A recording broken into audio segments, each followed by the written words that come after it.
Hi friends, Jesus with us ಚಾನಲ್ಗೆ ನಿಮಗೆ ಮತ್ತೆ ಸ್ವಾಗತ. ಭಯಪಡಬೇಡ, ನಾನು ನಿಮ್ಮ ಜೊತೆ ಇದ್ದೇನೆ ಎಂದು ಹೇಳಿದ ಯೇಸುವೇ ವಂದನೆ. ನಮ್ಮ ರಕ್ಷಕರಾದ ಯೇಸುವೇ ಸ್ತೋತ್ರ.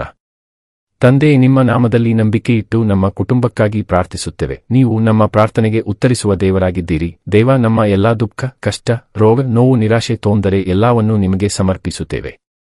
ಯೇಸು ನಾಮದಲ್ಲಿ ಆಜ್ಞಾಪನೆ ಮಾಡು. ಅಸಾಧ್ಯವಾದ ಕಾರ್ಯಗಳನ್ನು ಮಾಡುವ ಶಕ್ತಿ ಪ್ರಾರ್ಥನೆಗೆ ಇದೆ. ನೀವು ಫಸ್ಟ್ ಟೈಮ್ ನಮ್ಮ ಚಾನಲ್ಗೆ ಬಂದಿದ್ದಾರೆ, ಸಬ್ಸ್ಕ್ರೈಬ್ ಮಾಡಿ. ವಿಡಿಯೋ ಇಷ್ಟವಾದಲ್ಲಿ ಲೈಕ್ ಮಾಡಿ, ಶೇರ್ ಮಾಡಿ.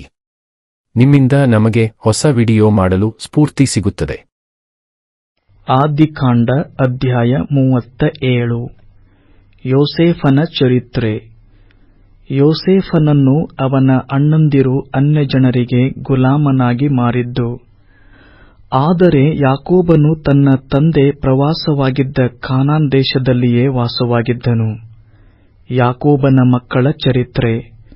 ಯೋಸೇಫನು 17 ವರುಷದವನಾಗಿ ಇನ್ನೂ ಹುಡುಗನಾಗಿದ್ದು, ತನ್ನ ಅಣ್ಣಂದಿರ ಜೊತೆಯಲ್ಲಿ, ಅಂದರೆ ತನ್ನ ಮಲತಾಯಿಗಳಾದ ಬಿಲ್ಹಾ, ಜಿಲ್ಪಾ ಎಂಬವರ ಮಕ್ಕಳ ಜೊತೆಯಲ್ಲಿ ಆಡು ಕುರಿಗಳನ್ನು ಮೇಯಿಸುತ್ತಿದ್ದನು. ಅವರು ಏನಾದರೂ ಕೆಟ್ಟ ಕೆಲಸ ಮಾಡುವಾಗ ಅವನು ತಂದೆಗೆ ತಿಳಿಸುತ್ತಿದ್ದನು. ಯೋಸೇಫನು ಇಸ್ರಾಯೇಲನಿಗೆ ಮುಪ್ಪಿನಲ್ಲಿ ಹುಟ್ಟಿದವನಾದ್ದರಿಂದ ಇಸ್ರಾಯೇಲನು ಅವನನ್ನು ತನ್ನ ಎಲ್ಲಾ ಮಕ್ಕಳಿಗಿಂತ ಹೆಚ್ಚಾಗಿ ಪ್ರೀತಿಸಿ ಅವನಿಗೆ ನಿಲುವಂಗಿಯನ್ನು ಮಾಡಿಸಿಕೊಟ್ಟಿದ್ದನು. ಅವನ ಅಣ್ಣ ತಮ್ಮಂದಿರು, ನಮ್ಮ ತಂದೆ ತನ್ನ ಎಲ್ಲಾ ಮಕ್ಕಳಿಗಿಂತಲೂ ಇವನನ್ನೇ ಹೆಚ್ಚಾಗಿ ಪ್ರೀತಿಸುತ್ತಾನೆಂದು ನೋಡಿ ಯೋಸೇಫನನ್ನು ಹಗೆ ಮಾಡಿ ಅವನೊಡನೆ ಸ್ನೇಹ ಭಾವದಿಂದ ಮಾತಾಡಲಾರದೆ ಹೋದರು. ಒಂದು ದಿನ ಯೋಸೇಫನು ಕನಸು ಕಂಡು ಅದನ್ನು ತನ್ನ ಅಣ್ಣಂದಿರಿಗೆ ತಿಳಿಸಲು ಅವರು ಅವನನ್ನು ಇನ್ನೂ ಹೆಚ್ಚಾಗಿ ದ್ವೇಷಿಸಿದರು. ಅವನು ಅವರಿಗೆ, ನಾನು ಕನಸಿನಲ್ಲಿ ಕಂಡದ್ದನ್ನು ಹೇಳುತ್ತೇನೆ, ಕೇಳಿರಿ. ಆ ಕನಸಿನಲ್ಲಿ ನಾವು ಹೊಲದಲ್ಲಿ ಸಿವುಡುಗಳನ್ನು ಕಟ್ಟುತ್ತಾ ಇದ್ದೆವು. ಆಗ ನನ್ನ ಸಿವುಡು ಎದ್ದು ನಿಲ್ಲಲು ನಿಮ್ಮ ಸಿವುಡುಗಳು ಸುತ್ತಲೂ ಬಂದು ನನ್ನ ಸಿವುಡಿಗೆ ಅಡ್ಡ ಬಿದ್ದದ್ದನ್ನು ಕಂಡೆನು ಎಂದು ಹೇಳಿದನು. ಅದಕ್ಕೆ ಅವನ ಅಣ್ಣಂದಿರು, ನೀನು ನಿಜವಾಗಿ ನಮ್ಮನ್ನು ಆಳುವೆಯಾ? ನೀನು ನಮ್ಮ ಮೇಲೆ ದೊರೆತನ ಮಾಡುವೆಯಾ ಎಂದು ಅವನಿಗೆ ಹೇಳಿ, ಅವನ ಕನಸುಗಳಿಗಾಗಿಯೂ ಮಾತುಗಳಿಗಾಗಿಯೂ ಮತ್ತಷ್ಟು ಹಗೆ ಮಾಡಿದರು. ಅವನು ಇನ್ನೊಂದು ಕನಸು ಕಂಡು ಅದನ್ನೂ ತನ್ನ ಅಣ್ಣಂದಿರಿಗೆ ತಿಳಿಸಿದನು.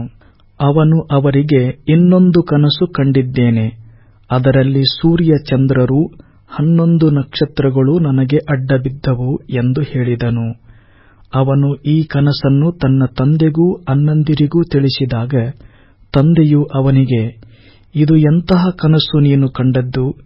ನಾನೂ ನಿನ್ನ ತಾಯಿಯೂ ಅಣ್ಣ ತಮ್ಮಂದಿರೂ ನಿನ್ನ ಮುಂದೆ ಅಡ್ಡ ಬೀಳುವುದಕ್ಕೆ ಬಂದೆವೋ ಎಂದು ಹೇಳಿ ಗದರಿಸಿದನು. ಯೋಸೇಫನ ಅಣ್ಣಂದಿರು ಅವನ ಮೇಲೆ ಹೊಟ್ಟೆ ಕಿಚ್ಚುಪಟ್ಟರು. ಆದರೆ ಅವನ ತಂದೆಯು ಅವನ ಮಾತನ್ನು ಮನಸ್ಸಿನಲ್ಲಿಟ್ಟುಕೊಂಡನು. ಒಂದಾನೊಂದು ಕಾಲದಲ್ಲಿ ಅವನ ಅಣ್ಣಂದಿರು ತಂದೆಯ ಆಡು ಕುರಿಗಳನ್ನು ಶೆಕೆಮಿನಲ್ಲಿ ಮೇಯಿಸುವುದಕ್ಕೆ ಹೋಗಿದ್ದಾಗ ಇಸ್ರಾಯೇಲನು ಯೋಸೇಫನಿಗೆ, ನಿನ್ನ ಅಣ್ಣಂದಿರು ಶೆಕೆಮಿನಲ್ಲಿ ಆಡು ಕುರಿಗಳನ್ನು ಮೇಯಿಸುತ್ತಿದ್ದಾರಲ್ಲ, ಅವರ ಬಳಿಗೆ ನಿನ್ನನ್ನು ಕಳುಹಿಸುತ್ತೇನೆ ಬಾ ಎಂದು ಹೇಳಲು ಅವನು, ಇಗೋ ಇದ್ದೇನೆ ಅಂದನು. ಇಸ್ರಾಯೇಲನು ಅವನಿಗೆ, ನೀನು ಹೋಗಿ ನಿನ್ನ ಅಣ್ಣಂದಿರ ಯೋಗಕ್ಷೇಮವನ್ನೂ ಆಡು ಕುರಿಗಳ ಯೋಗಕ್ಷೇಮವನ್ನೂ ವಿಚಾರಿಸಿಕೊಂಡು ಬಾ ಎಂದು ಅಪ್ಪಣೆ ಕೊಟ್ಟು ಅವನನ್ನು ಹೆಬ್ರೋನಿರುವ ತಗ್ಗಿನಿಂದ ಕಳುಹಿಸಲು ಯೋಸೇಫನು ಹೊರಟನು. ಅವನು ಶೆಕೆಮಿಗೆ ಬಂದು ಅಲ್ಲಿ ಅಡವಿಯೊಳಗೆ ತಿರುಗಾಡುತ್ತಿರುವಾಗ ಒಬ್ಬ ಮನುಷ್ಯನು ಅವನನ್ನು ಕಂಡು, ಏನು ಹುಡುಕುತ್ತೀ ಎಂದು ವಿಚಾರಿಸಲು ಅವನು, ನನ್ನ ಅಣ್ಣಂದಿರನ್ನು ಹುಡುಕುತ್ತಾ ಇದ್ದೇನೆ. ಅವರು ಆಡು ಕುರಿಗಳನ್ನು ಎಲ್ಲಿ ಮೇಯಿಸುತ್ತಾರೆ? ದಯವಿಟ್ಟು ಹೇಳು ಅಂದನು. ಅದಕ್ಕೆ ಆ ಮನುಷ್ಯನು, ಅವರು ಇಲ್ಲಿಂದ ಹೊರಟು ಹೋದರು, ದೋತಾನಿಗೆ ಹೋಗೋಣ ಎಂಬುದಾಗಿ ಮಾತಾಡುವುದನ್ನು ಕೇಳಿದೆನು ಎಂದು ಹೇಳಲು, ಯೋಸೇಫನು ಅವರನ್ನು ಹುಡುಕುತ್ತಾ ಹೋಗಿ ದೋತಾನಿನಲ್ಲಿ ಅವರನ್ನು ಕಂಡನು. ಅವರು ಅವನನ್ನು ದೂರದಿಂದ ನೋಡಿ ಅವನು ತಮ್ಮ ಬಳಿಗೆ ಬರುವಷ್ಟರೊಳಗೆ ಅವನನ್ನು ಕೊಲ್ಲುವುದಕ್ಕೆ ಒಳಸಂಚು ಮಾಡಿಕೊಂಡರು. ಅವರು ಒಬ್ಬರಿಗೊಬ್ಬರು, ಅಗೋ, ಆ ಕನಸಿನವನು ಬರುತ್ತಾನೆ. ನಾವು ಅವನನ್ನು ಕೊಂದು ಈ ಗುಂಡಿಗಳಲ್ಲಿ ಒಂದರೊಳಗೆ ಹಾಕಿ ದುಷ್ಟಮೃಗವು ಅವನನ್ನು ತಿಂದುಬಿಟ್ಟಿತೆಂದು ಹೇಳೋಣ ಬನ್ನಿ. ಆಗ ಅವನ ಕನಸುಗಳು ಏನಾಗುವವೋ ನೋಡೋಣ ಎಂದು ಮಾತಾಡಿಕೊಂಡರು. ರೂಬೇನನು ಈ ಮಾತನ್ನು ಕೇಳಿ, ನಾವು ಅವನ ಪ್ರಾಣವನ್ನು ತೆಗೆಯಬಾರದು ಎಂದು ಹೇಳಿ ಅವನನ್ನು ಅವರ ಕೈಗೆ ತಪ್ಪಿಸಿದನು. ರೂಬೇನನು ಅವನನ್ನು ಅವರ ಕೈಯಿಂದ ತಪ್ಪಿಸಿ ತಂದೆಗೆ ತಿರುಗಿ ಒಪ್ಪಿಸಬೇಕೆಂದು ಅವರಿಗೆ, ಪ್ರಾಣಹತ್ಯೆ ಮಾಡಬೇಡಿರಿ, ಅವನನ್ನು ಕಾಡಿನಲ್ಲಿರುವ ಈ ಗುಂಡಿಯೊಳಗೆ ಹಾಕಬಹುದು, ಅವನ ಮೇಲೆ ಕೈ ಹಾಕಬೇಡಿರಿ ಎಂದು ಹೇಳಿದನು. ಯೋಸೇಫನು ತನ್ನ ಅಣ್ಣಂದಿರ ಹತ್ತಿರಕ್ಕೆ ಬಂದಾಗ ಅವರು ಅವನ ಮೇಲಿದ್ದ ನಿಲುವಂಗಿಯನ್ನು ತೆಗೆದುಬಿಟ್ಟು ಅವನನ್ನು ಹಿಡಿದು ಆ ಗುಂಡಿಯೊಳಗೆ ಹಾಕಿದರು. ಆ ಗುಂಡಿ ನೀರಿಲ್ಲದೆ ಬರಿದಾಗಿತ್ತು. ಆಮೇಲೆ ಅವರು ಊಟಕ್ಕೆ ಕೂತುಕೊಂಡರು. ಅಷ್ಟರಲ್ಲಿ ಅವರು ಕಣ್ಣೆತ್ತಿ ನೋಡಿ, ಇಷ್ಮಾಯೇಲ್ಯರ ಗುಂಪು ಒಂಟೆಗಳ ಮೇಲೆ ಹಾಲು ಮಡ್ಡಿ, ಸುಗಂಧ ತೈಲ, ರಕ್ತಬೋಳ ಇವುಗಳನ್ನು ಹೇರಿಕೊಂಡು ಗಿಲ್ಯಾದಿನಿಂದ ಐಗುಪ್ತ ದೇಶಕ್ಕೆ ಪ್ರಯಾಣ ಮಾಡುತ್ತಾ ಬರುವುದನ್ನು ಕಂಡರು. ಯಹೂದನು ತನ್ನ ಅಣ್ಣ ತಮ್ಮಂದಿರಿಗೆ, ನಾವು ನಮ್ಮ ತಮ್ಮನನ್ನು ಕೊಂದು ಆ ಕೊಲೆಯನ್ನು ಮರೆಮಾಡಿದರೆ ಪ್ರಯೋಜನವೇನು? ಅವನನ್ನು ಆ ಇಷ್ಮಾಯೇಲ್ಯರಿಗೆ ಮಾರಿಬಿಡೋಣ ಬನ್ನಿ, ನಾವು ಅವನ ಮೇಲೆ ಕೈ ಹಾಕಬಾರದು, ಅವನು ನಮ್ಮ ಒಡಹುಟ್ಟಿದ ತಮ್ಮನಲ್ಲವೇ ಎಂದು ಹೇಳಿದನು. ಆ ಮಾತಿಗೆ ಅವನ ಅಣ್ಣಂದಿರು ಒಪ್ಪಿದರು. ಅಷ್ಟರಲ್ಲಿ ಮಿದ್ಯಾನ್ಯರಾದ ವರ್ತಕರು ಹಾದು ಹೋಗುತ್ತಿದ್ದರು. ಅವರು ಯೋಸೇಫನನ್ನು ಗುಂಡಿಯೊಳಗಿಂದ ಎತ್ತಿ ಆ ಇಷ್ಮಾಯೇಲ್ಯರಿಗೆ 20 ರೂಪಾಯಿಗಳಿಗೆ ಮಾರಿಬಿಟ್ಟರು. ಇವರು ಅವನನ್ನು ಐಗುಪ್ತ ದೇಶಕ್ಕೆ ತೆಗೆದುಕೊಂಡು ಹೋದರು.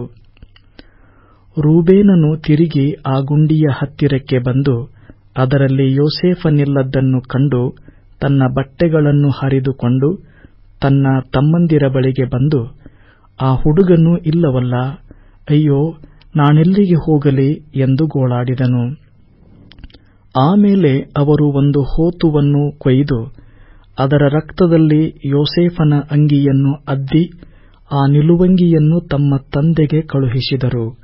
ತಂದವರು, ಇದು ನಮಗೆ ಸಿಕ್ಕಿತು, ಇದು ನಿನ್ನ ಮಗನ ಅಂಗಿ ಹೌದೋ ಅಲ್ಲವೋ ನೋಡು ಎಂದು ಅವನಿಗೆ ಹೇಳಲು, ಅವನು ಅದರ ಗುರುತನ್ನು ಹಿಡಿದು, ಈ ಅಂಗಿ ನನ್ನ ಮಗನದೇ ಹೌದು, ದುಷ್ಟ ಮೃಗವು ಅವನನ್ನು ಕೊಂದು ತಿಂದಿರಬೇಕು, ಯೋಸೇಫನು ಸಂದೇಹವಿಲ್ಲದೆ ಸೀಳಿ ಹಾಕಲ್ಪಟ್ಟಿರಬೇಕು ಎಂದು ಹೇಳಿ ತನ್ನ ಬಟ್ಟೆಗಳನ್ನು ಹರಿದುಕೊಂಡು ನಡುವಿನ ಮೇಲೆ ಗೋಣಿ ತಟ್ಟು ಸುತ್ತಿಕೊಂಡು ತನ್ನ ಮಗನಿಗಾಗಿ ಬಹುದಿನಗಳವರೆಗೂ ಹಂಬಲಿಸುತ್ತಿದ್ದನು.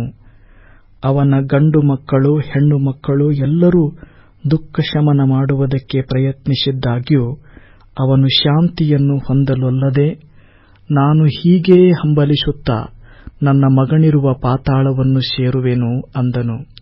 ಹೀಗೆ ತಂದೆಯು ಮಗನಿಗೋಸ್ಕರ ಅಳುತ್ತಿದ್ದನು.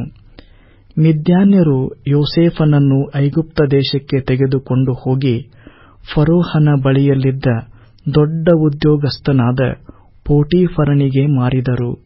ಇವನು ಮೈಗಾವಲಿನವರ ದಳವಾಯಿ.